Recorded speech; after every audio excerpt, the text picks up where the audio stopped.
Hello students, good morning. Welcome to our channel. आज मैं आप सभी के लिए लेके आई हूँ कक्षा 6 मध्य प्रदेश बोर्ड की हिंदी सहायक वाचन से एक पाठ जिसका नाम है परोपकार। तो शुरू करते हैं आज के पाठ को। परहित सरसी धर्म नहीं भाई, पर पीड़ा सम नहीं अधमाई।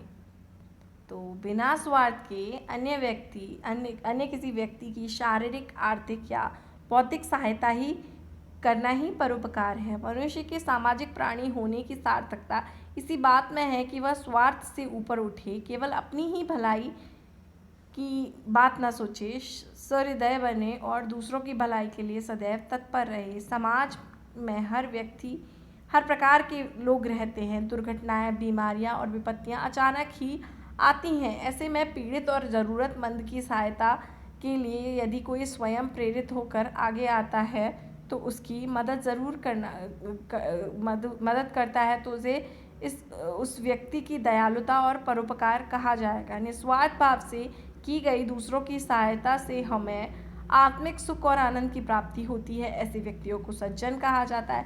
परोपकार को संसार का सबसे बड़ा धर्म और दूसरों को कष्ट पहुंचाने को सबसे निकृष्ट कर्म माना गया है। यानी कि परोपकार जो है वो सबसे बड़ा धर्म है और जो दूसरों को नुकसान पहुंचाने का काम करते हैं या जो नुकसान पहुंचाया जाता है वो उससे बड़ा कोई पाप नहीं है। परोपकार धर्म का पालन करते हुए हम सभी जीव जंतुओं, वनस्पतियों के प्रति सहृदय बने। जीवन की सार्थकता इसी में है। हमें प्रकृति और पशु पक्षियों से सीख मिलती है। परोपकाराय फलन्ति वृक्षा, परोपकाराय वहन्ति नदय, परोपकाराय दुहन्ति गावः, परोपकारति मिन शरीरम। अर्थात वृक्ष परोपकार के लिए फलते हैं, नदियाँ परोपकार के लिए बहती हैं, गायें परोपकार के लिए ही दूध देती हैं। वस्तुतः हमारा यह शरीर भी दूसरों की भलाई के लिए ही होता है। कुछ यहाँ प्रेरक प्रसंग के माध्यम से हम इस पाठ को डिस्कस करते हैं। तो पहला प्रेरक प्रसंग है, एक बालक किसी गांव में एक पुलिया के पास गाय चरा रहा था। उसने देखा कि रेलवे लाइन की पुलिया में आग लग गई है। बालक छोटा था पर बहुत समझदार था। उसके मन में विचार आया कि पुलिया जल रही है, जब इस पर से रेलगाड़ी निकलेगी तो पलट जाएगी। सैकड़ों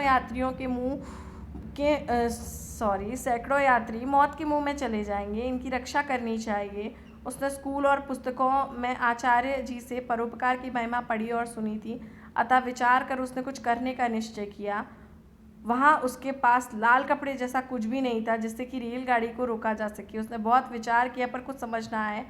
यकायक उसने एक योजना बनाई। वह रेलवे लाइन पर खड़ा हो गया। उसने दूर से छुक छुक करती सीटी देती रेलगाड़ी आती दिखाई दी तो वह गाड़ी की ओर पटरी पर ही दौड़ने लगा। वह ज़ोर ज़ोर से चिल्लाते हुए आगे बढ़ रहा था, ठहरो ठहरो, पुलिया में आग लगी हुई है, गाड़ी रोको।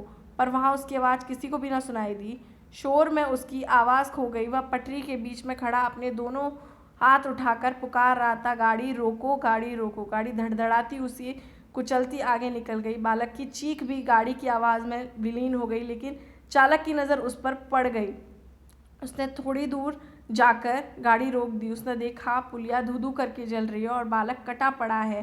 दूर पर कुछ गाय भैंसें चर रही हैं। लोगों को समझते देर ना लगी कि बालक ने अपना बलिदान देकर हम सबकी जान बचाई है। बालक के साहस, बुद्धि और त्याग की सभी ने मुक्त कंठ से सराहना की। रेलवे बोर्ड ने उसके माता पिता का सम्मान किया।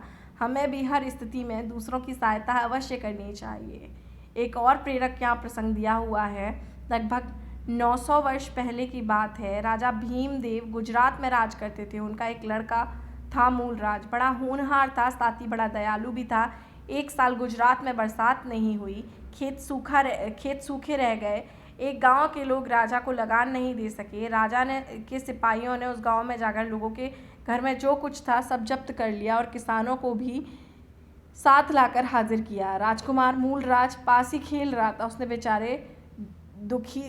किसान बेचारे दुखी थे और आपस में बुरी हालत की चर्चा कर रहे थे। राजकुमार ने उनकी सारी बातें सुनी। उनका दुख जानकर मूलराज की आंखों से आंसू बहने लगे। मूलराज ने उनका दुख दूर करने का निश्चय किया। उन दिनों राजकुमार घुड़सवारी की कला सीख रहे थे। राजा ने कहा, तुम अच्छी तरह सीख लोगे तो तुम्हें इनाम दिया जाएगा। मूलराज ने अभ्यास करके घुड़सवारी की कला सीख ली, पिता को अपनी कला दिखलाई। राजा ने प्रसन्न होकर कहा, बेटा मैं बहुत प्रसन्न हूँ, बोलो क्या इनाम चाहते हो। मूलराज ने कहा, पिताजी इन बेचारे गरीबों की जब्त की हुई चीज़ें वापस लौटा दीजिए और इन्हें घर जाने की आज्ञा दीजिए। मूलराज की बात सुनकर राजा को बड़ी प्रसन्नता हुई, उसकी आंखों में से हर्ष के आंसू झलक आए। फिर उन्होंने कहा, बेटा तूने अपने लिए तो कुछ नहीं मांगा, कुछ तो मांग। इस पर मूलराज बोला, पिताजी आप प्रसन्न हैं तो मुझे यह दीजिए कि अब अगर किसी साल फसल न हो तो उस साल लगान वसूल न की जाए, ऐसा नियम बना दें, इससे मेरी आत्मा को बड़ा सुख होगा। राजा ने ऐसा ही किया। किसानों की जब्त की हुई चीज़ें लौटा दी और भविष्य के लिए फसल ना होने के दिनों में लगान न लेने के नियम बना दिए गए। किसान खुशी खुशी आशीष देते हुए अपने घरों को लौट गए। तो इस पाठ का नाम था परोपकार। तो परोपकार का सही अर्थ क्या होता है वो इस पाठ में मौजूद प्रेरक प्रसंगों के माध्यम से हमने जाना। अगर आपको भी ये पाठ पसंद आया हो तो वीडियो को लाइक कीजिए, चैनल को सब्सक्राइब कीजिए। Thank you.